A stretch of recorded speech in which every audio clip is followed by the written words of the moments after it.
The first explosion shook the dust from the rafters and sent a pressure wave through the abandoned airfield, the kind that rattled teeth and courage at the same time. And in that violent instant, everyone decided who they thought she was. She was the quiet one in the corner with the medic bag, the woman with the steady hands and the soft eyes, the nurse assigned to keep pulses strong and blood where it belonged. No one looked at her twice when the alarm screamed and the perimeter collapsed, because no one believed the battle would turn on the strength of a woman they assumed would stay low and tend wounds. That assumption would not survive the next 10 minutes. Before the chaos had a name, before the smoke smeared the sky into a dull gray bruise, her name was Hannah Mercer, and she had spent her life being underestimated. She had learned to accept it in hospitals across the Midwest, learned to work inside it, learned that sometimes the greatest power was the ability to remain calm while the world lost its mind. The operation was supposed to be routine support on U.S. soil, a joint federal task force securing a forgotten stretch of runway in Nevada after credible threats surfaced about a stolen weapons cache. The SEALs were there to sweep and secure. Hannah was there to heal. That was the story everyone told themselves when they arrived under a sun that promised nothing but heat and dust. If you believe in kindness and second chances, in people being more than the boxes they are placed in, take a moment right now to like, comment, share, and subscribe to the channel, because stories like this live and breathe on the belief that ordinary people can rise to extraordinary moments. The first wave of gunfire changed the shape of the day. It wasn't cinematic at first. It was messy and confusing and terrifying in the way real danger always is. The SEAL team, led by Michael Reeves, moved with trained precision, but even precision bends under surprise. Hannah was already working, hands red and steady, when a second blast took out the communications truck and scattered the team across the cracked tarmac. She moved from body to body, assessing, compressing, stabilizing, her mind ticking through protocols she had practiced until they were part of her bones. She had seen panic in emergency rooms after pileups on icy highways and in makeshift clinics after tornadoes, and she knew how fear sounded when it tried to hide. Out here, fear was louder. What the team did not know was the shape of Hannah's past, because she never volunteered it and no one ever asked. Years earlier, before she ever wore scrubs, she had been raised on a ranch outside Flagstaff, learning to respect firearms the way other kids learned to ride bikes. Safety first, discipline always, responsibility above all. She had gone to nursing school because she wanted to save lives, not take them, and she had put the rifle away like a chapter she didn't plan to reread. But skills do not disappear just because they are quiet. They wait. The ambush tightened. The attackers were not ghosts or shadows. They were real people with real weapons and a plan that counted on overwhelming force.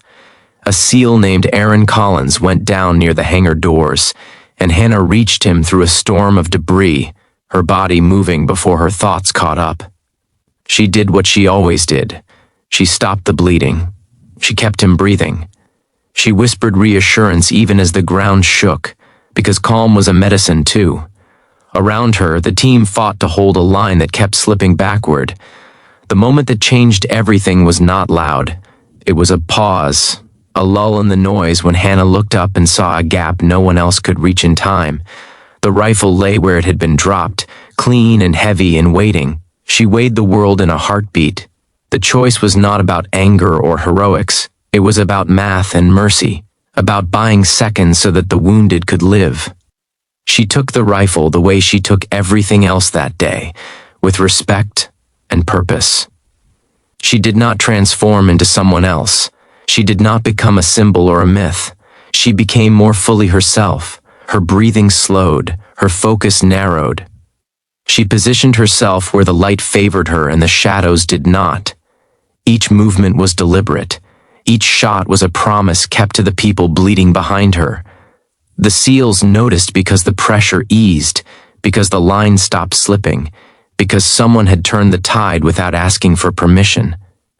Michael Reeves registered the shift with the clarity that comes from years of battle.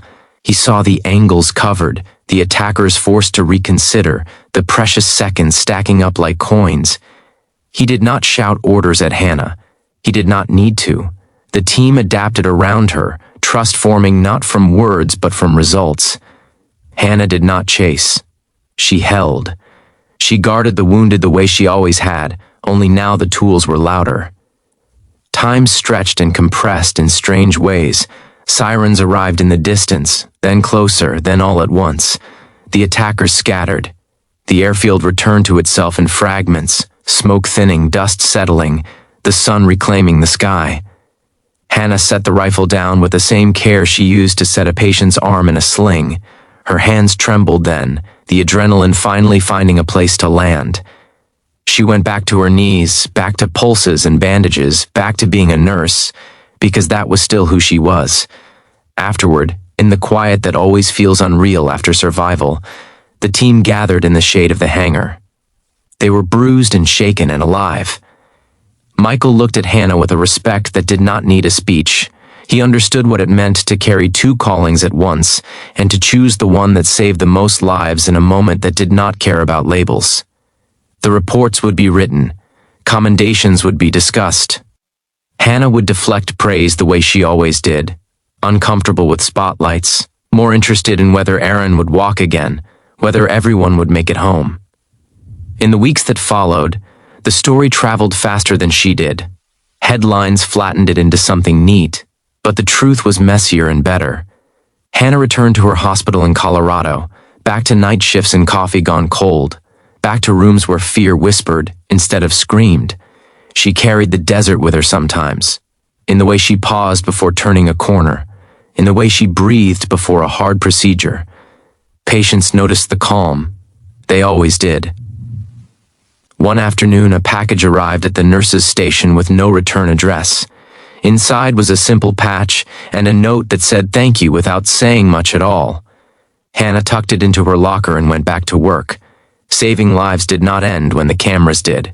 It was a daily choice made quietly, made again and again.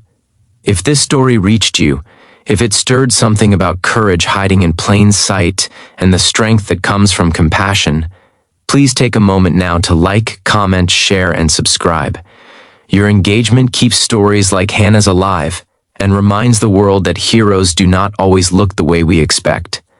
And before we end, here is a special request from the heart. Comment below with the word respect if you believe that bravery can wear scrubs, carry bandages, and still stand firm when the battle demands more. The world will continue to underestimate people like Hannah Mercer, because it is easier than learning to look deeper. But somewhere in the quiet places, where duty meets choice, there are nurses who know how to hold a line, not for glory, but for life.